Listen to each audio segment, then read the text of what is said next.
Hello my dear students, I am B.S. Sharma here. Today I am with my third video on article. Already I have provided two videos. First video is on A and N indefinite article, and second video is on definite article first part, and today this is the second part of definite article the. Rule number 15, the usage of the definite article the part second. दो part हम दे चुके हैं. Definite article का ये second part है. The का प्रयोग कहाँ कहाँ पर होता है ये आज पढ़ा रहे हैं. Rule number 15, sometimes the before a common noun to make it an abstract noun. कभी कभी द का प्रयोग कॉमन नाउन के पहले हो जाता है जब उसको एब्स्ट्रैक्ट नाउन बनाना हो. कॉमन नाउन किसी जाति का बोध कराने वाला, जैसे मैन, स्टूडेंट, टीचर, प्रोफेसर, ये सब कॉमन नाउन है, किसी वर्ग विशेष का बता रहा है. तो उसको अगर हम एब्स्ट्रैक्ट नाउन बना दें, एब्स्ट्रैक्ट नाउन गुण का बोध कराने वाला, जो भाववाचक संज्ञा है, जो दिखाई ना दे, केवल महसूस हो, तो हम कभी कभी कॉमन नाउन को अगर एब्स्ट्रैक्ट नाउन के रूप में यूज करें तब उससे पहले, कॉमन नाउन से पहले द का प्रयोग. As the student in me is still alive. मेरे अंदर जो छात्र है, पढ़ने की जो इच्छा है, क्रिया है, वो आज भी जिंदा है.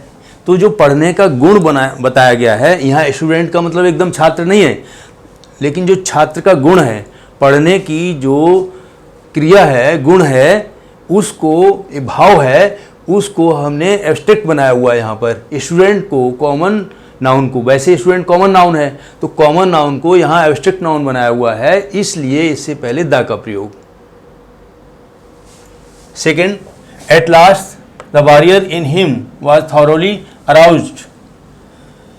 अंत में जो उसमें वॉरियर योद्धापन की जो भावना छिपी हुई थी, वॉरियर योद्धा, जो उसके अंदर योद्धा था, वो प्रेरित हो गया, जागृत हो गया, उठ खड़ा हुआ. अर्थात जो योद्धा की भावना है, वारलाइक स्पिरिट है, किसी में युद्ध करने की कला है, कोई भावना है, वो जाग गई. तो यहाँ पर जो वैसे तो वॉरियर एक कॉमन नाउन में आ गया, लेकिन इस कॉमन नाउन को यहाँ पर एब्स्ट्रैक्ट नाउन बनाया गया है, भाववाचक संज्ञा बना दिया है. द वारलाइक स्पिरिट उसकी है, योद्धा का गुण के बारे में बात की जा रही है, इसलिए यहाँ पर द का प्रयोग हो गया.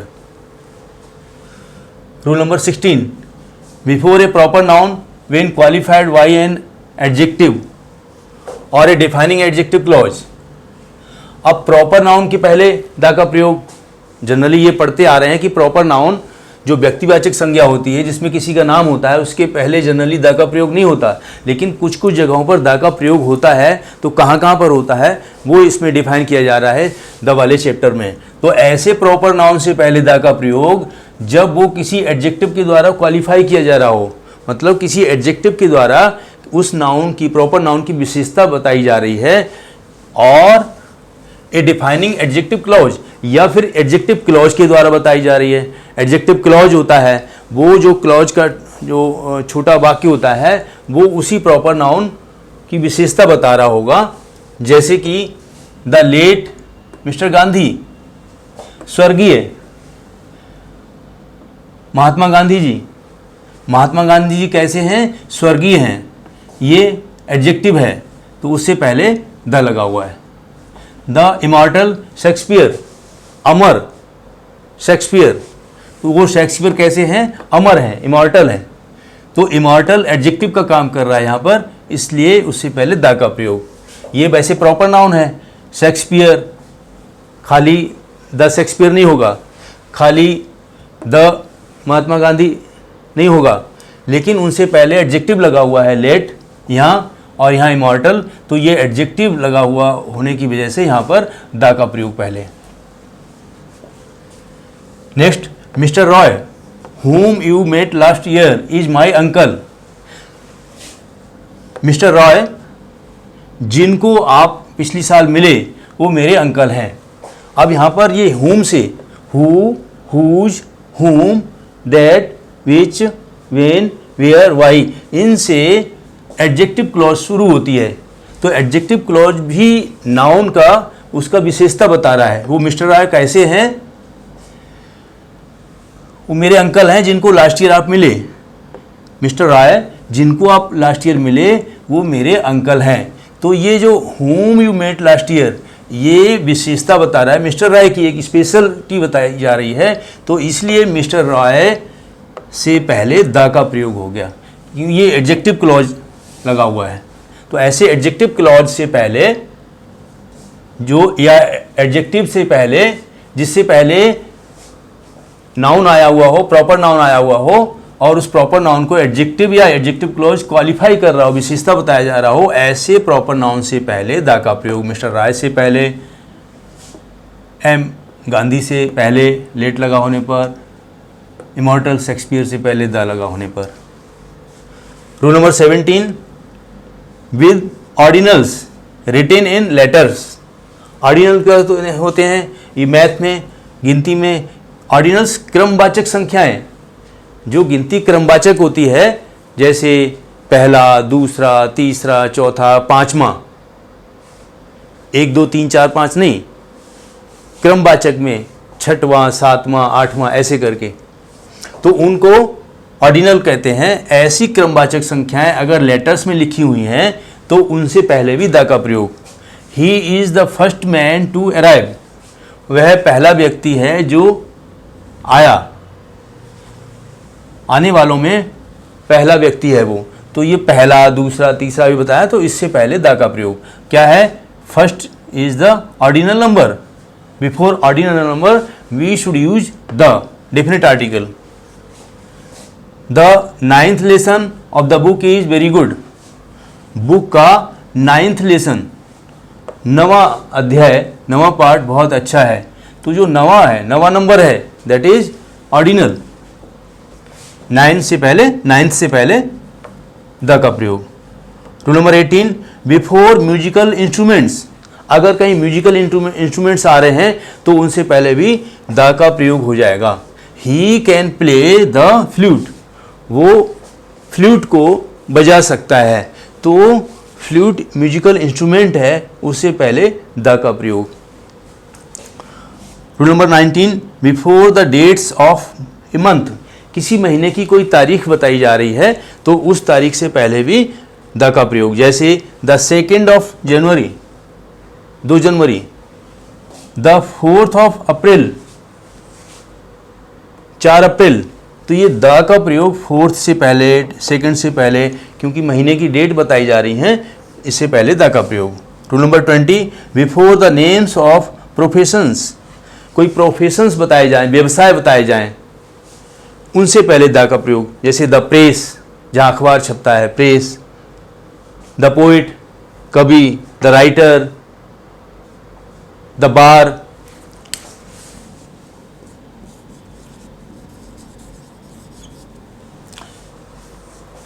ये सब प्रोफेशंस हैं, इन सब से पहले भी द का प्रयोग। Rule number 21, before common nouns in place of possessive adjectives, ऐसे कॉमन नाउन से पहले द का प्रयोग in place of possessive adjectives, जहां पजेसिव एडजेक्टिव नहीं दिए हुए हों और उनकी जगह द का प्रयोग। अब यहां पजेसिव एडजेक्टिव समझना है, जो पजेसिव प्रोनाउंस होते हैं, all those are possessive adjectives also, my, our, your, his, her, their, its. ये संबंध बताने वाले जो प्रोनाउन होते हैं, संबंधवाचक जो प्रोनाउन होते हैं, यही पजेसिव एडजेक्टिव्स भी होते हैं। तो ये पजेसिव एडजेक्टिव्स समझ लो, the pronouns which are possessive pronouns, वही पजेसिव एडजेक्टिव्स भी हैं। तो ऐसे कॉमन नाउन से पहले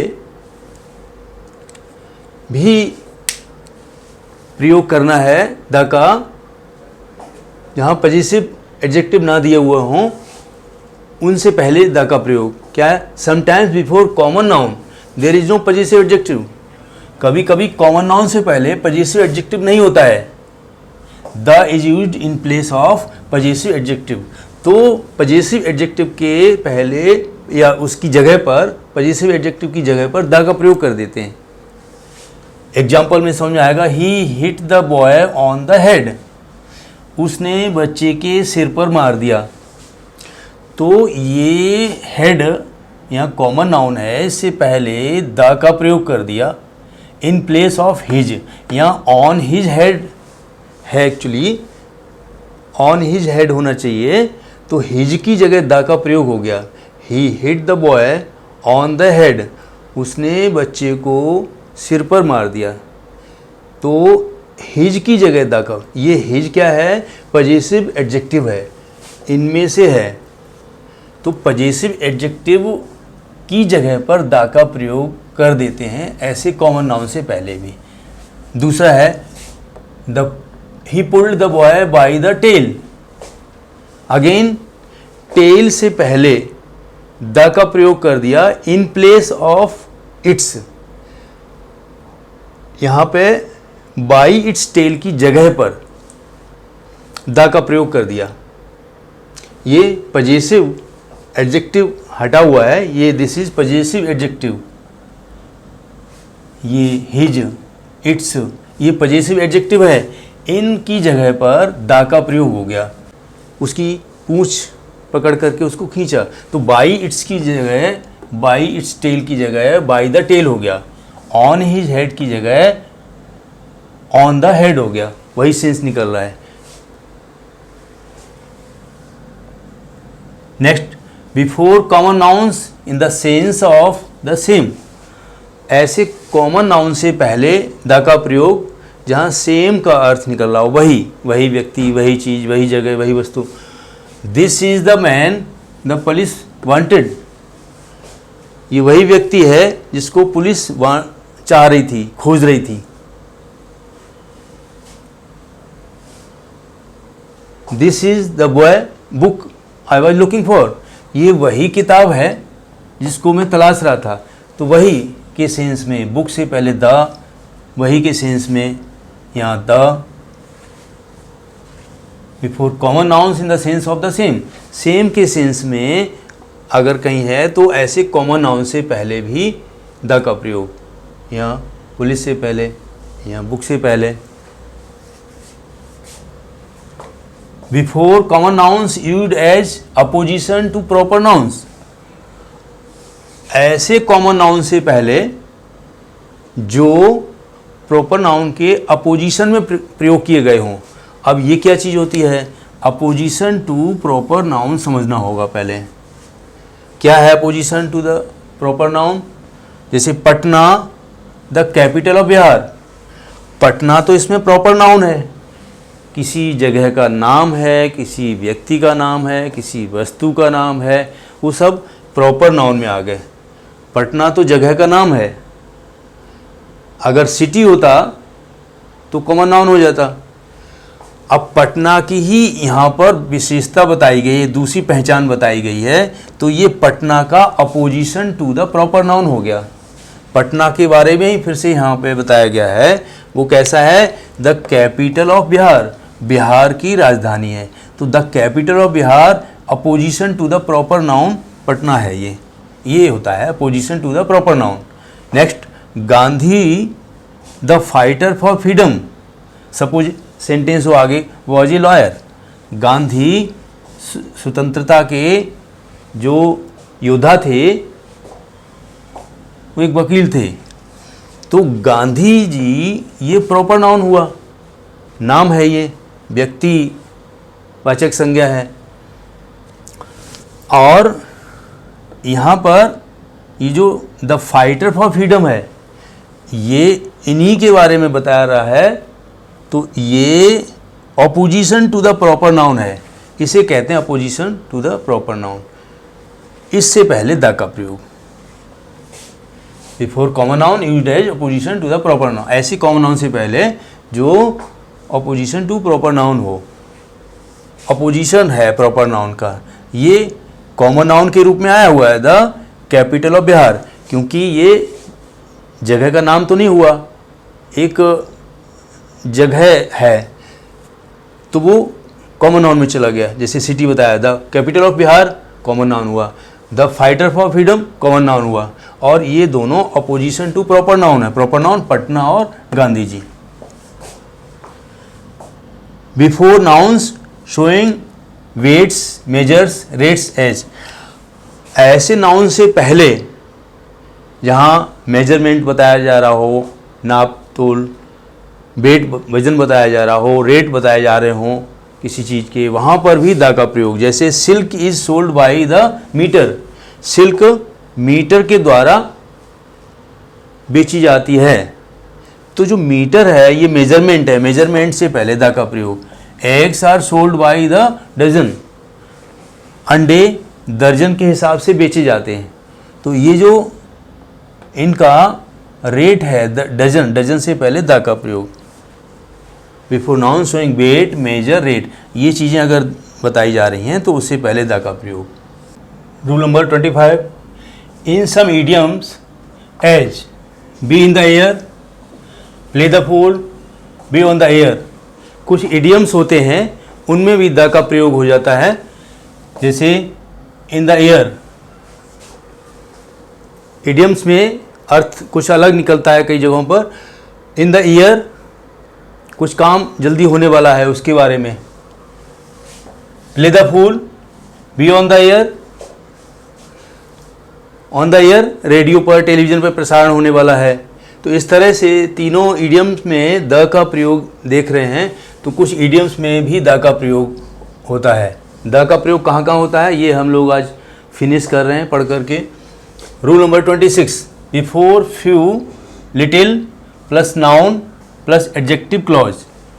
अब किसी सेंटेंस में स्ट्रक्चर इस तरह से हो कि फ्यू का या लिटिल का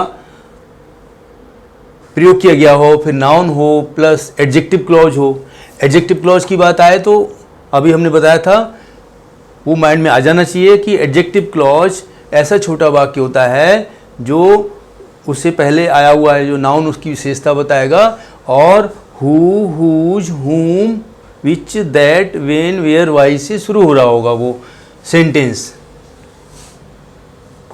यहाँ I have lost the few pen I had. अब ये फ्यू और लिटिल के बारे में समझ लीजिएगा कि दो वर्ड ये ऐसे होते हैं, फ्यू और लिटिल, ये तीन तरह से प्रयोग किए जाते हैं। जैसे few, a few, the few. केवल फ्यू का मतलब है नहीं के बराबर, नहीं, कुछ नहीं। अ फ्यू का मतलब है थोड़ा सा, और द फ्यू का मतलब है थोड़ा परंतु सब, जो कुछ भी है। इसी तरह से लिटिल मात्रा के लिए आता है, तो लिटिल माने केवल लिटिल का प्रयोग होगा, कुछ भी नहीं। अ लिटिल थोड़ा सा, और द लिटिल थोड़ा सा परंतु सब, जो कुछ भी है वो सब।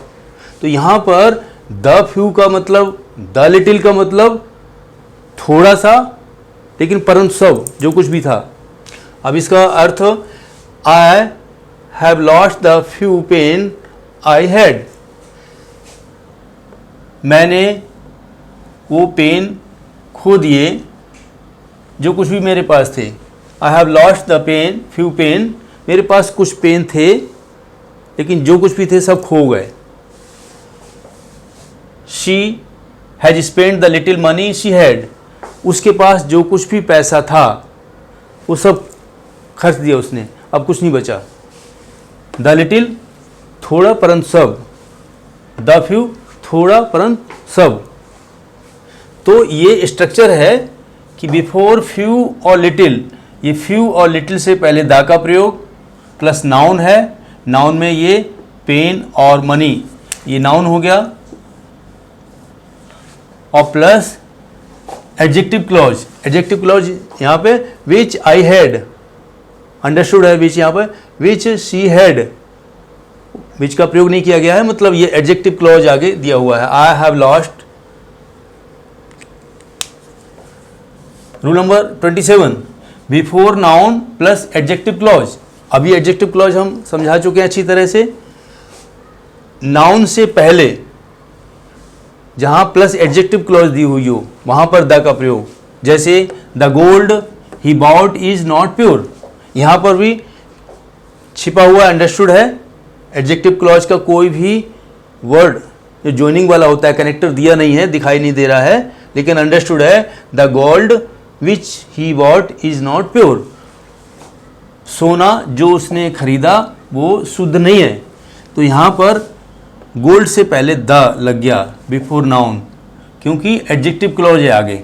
आगे विच ही बॉट, ये एडजेक्टिव क्लॉज है, ये एडजेक्टिव क्लॉज हो गया। गोल्ड नाउन हो गया, द उससे पहले प्रयोग हो गया।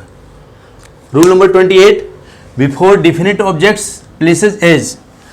ऐसे डिफिनिट ऑब्जेक्ट्स, वस्तुएं हों या प्लेसेस हों, निश्चित हों, जिनके बारे में निश्चितता बताई हो, उनसे पहले भी द का प्रयोग हो जाता है। जैसे ऑन द बॉल, दीवार पर, दीवार फिक्स है, डिफिनिट है, उस दीवार से पहले द का प्रयोग, दीवार पर। और ऑन द अर्थ, पृथ्वी पर, तो पृथ्वी डिफिनिट है, उससे पहले द का प्रयोग। डिफिनिट प्लेस है, बॉल डिफिनिट ऑब्जेक्ट है।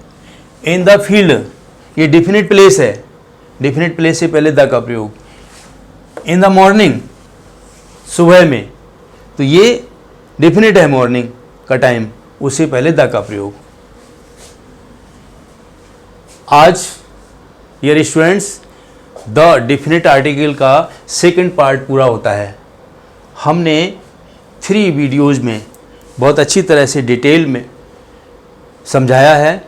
फर्स्ट वीडियो बनाया था, उसमें ए और एन का प्रयोग बताया था डिटेल में विद रूल्स एग्जाम्पल्स, और उससे पहले उसी फर्स्ट वीडियो में डिटर्मिनर्स के बारे में बताया था, कौन कौन से डिटर्मिनर्स आते हैं जो 9th के 10th के सिलेबस में हैं, सीबीएसई और सभी बोर्ड्स में। सेकंड वीडियो बनाया था डिफिनिट आर्टिकल का। डिफिनिट आर्टिकल में द का प्रयोग, वो फर्स्ट पार्ट था, और ये second part definite article the का प्रयोग करा दिया। तो मैं चाहता हूँ कि आप सब लोग अपना अच्छा तरह से कोर्स कवर करने के लिए मेरे डिटेल्ड वीडियो तीनों देख लें। ए एन इंडेफिनिट आर्टिकल का फर्स्ट वीडियो, और सेकंड और थर्ड वीडियो इसका डेफिनेट आर्टिकल द का। तो इस तरह से तीनों वीडियो देख करके मुझे उम्मीद है कि आपका चैप्टर बहुत अच्छी तरह से कवर हो जाएगा। और इसके बाद मैं एक 4th वीडियो और लाऊंगा, उसमें ओमिशन ऑफ द आर्टिकल बताना है कि कौन सी जगहों पर आर्टिकल का प्रयोग होता ही नहीं है, वो भी बहुत इंपॉर्टेंट चैप्टर होगा। So in any video I will see again, and I will provide you all the rules related to omission of article. I hope you will understand properly all the rules. Be with me in these videos. Till that,